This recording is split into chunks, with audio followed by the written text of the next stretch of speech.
Hello दोस्तों, मैं प्रवीण स्वागत करता हूं हम लोग का चैनल मॉन्स्टर फिजिक्स में। दोस्तों देखिए, एक सिंपल सा क्वेश्चन है, क्लास 12 का है, चैप्टर नंबर 1 में है ना, और एनसीईआरटी का एक्सरसाइज का सवाल है।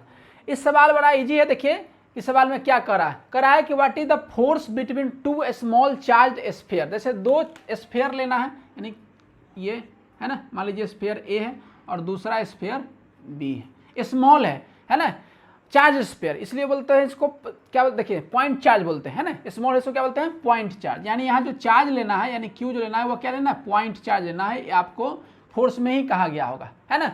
और इसका चार्ज भी दिया हुआ है। देखिए इसका चार्ज मान लीजिए Q1 है तो वो कितना लेना होगा, 2 × 10⁻⁻7 कूलम।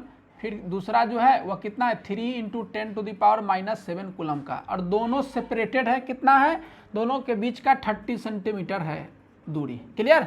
तो पूछ रहा है कि यहाँ पर फोर्स पूछ रहा है, तो आपको पता है कि दो चार्ज के बीच में कौन सा फोर्स लगता है, इलेक्ट्रोस्टैटिक फोर्स लगता है। फार्मूला क्या होता है, तो F बराबर K Q1 Q2/r²। ये आपको पता है। यदि आपको नहीं पता है तो वीडियो जरूर देखिएगा, है ना, इसका अलग से सेपरेट बनाया गया है वीडियो, आप जरूर देखिए। चलिए देखिए, तो F बराबर क्या होगा, तो K Q1 Q2 है ना /r²। क्लियर। देखिए K का वैल्यू होता है 9 × 10⁻9, यूनिट वगैरह भी नहीं यूज करना है। देखो Q1 क्या है, तो Q1 लिखिए 2 × 10⁻⁻7, फिर Q2 कितना है, तो 3 × 10⁻�7 डिवाइडेड बाय, और R को क्या रखना है, सेंटीमीटर है तो मीटर में रखना है ना। तो क्या होगा, देखिए सेंटीमीटर है तो 30 डिवाइड करिए 100 से, तो 10⁻⁻2 उसका स्क्वायर कर देना है। देखिए अब इसको और अच्छे से सोल्व कीजिएगा। देखिए 9 × 2 × 3 है ना, ऊपर में देखिए 7 7 14 में से 9 गया था, कितना हुआ 10⁻⁻5।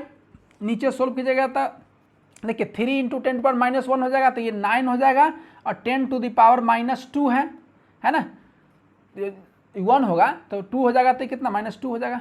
मतलब ये देखिए ये कितना है, ये 3 × मतलब इतना हो जाएगा, 3 × 10⁻1 हो जाएगा। इसको स्क्वायर कीजिएगा तो 9 × 10⁻2 हो जाएगा। क्लियर। चलिए अब देखिए, अब क्या करना है, इसको सोल्व करना। तो 9 से 9 कट गया, तो 3 दूना 6 हो गया, है ना। ये ऊपर जाएगा तो कितना हो जाएगा, प्लस में हो जाएगा, तो 6 × 10⁻⁻ क्या हो जाएगा, प्लस में तो -3, इतना न्यूटन हो जाएगा। इसका मतलब यह हुआ कि दोनों जो स्फीयर हैं A और B, दोनों के बीच में कितना फोर्स लगेगा, तो 6 × 10⁻³ न्यूटन। नेचर कैसा होगा, तो देखिए दोनों क्या है, पॉजिटिव है, तो दोनों क्या होगा, दूर भागेगा। इसको बोलते हैं रिपल्सिव नेचर का।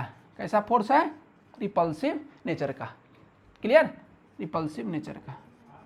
तो इस तरीका से आप क्या कर सकते हैं, इलेक्ट्रोस्टैटिक के जो सवाल है उसको आसानी से सोल्व कर सकते हैं। उम्मीद है आपको ये वीडियो पसंद आया होगा, तो जरूर चैनल को सब्सक्राइब करें, लाइक करें। धन्यवाद।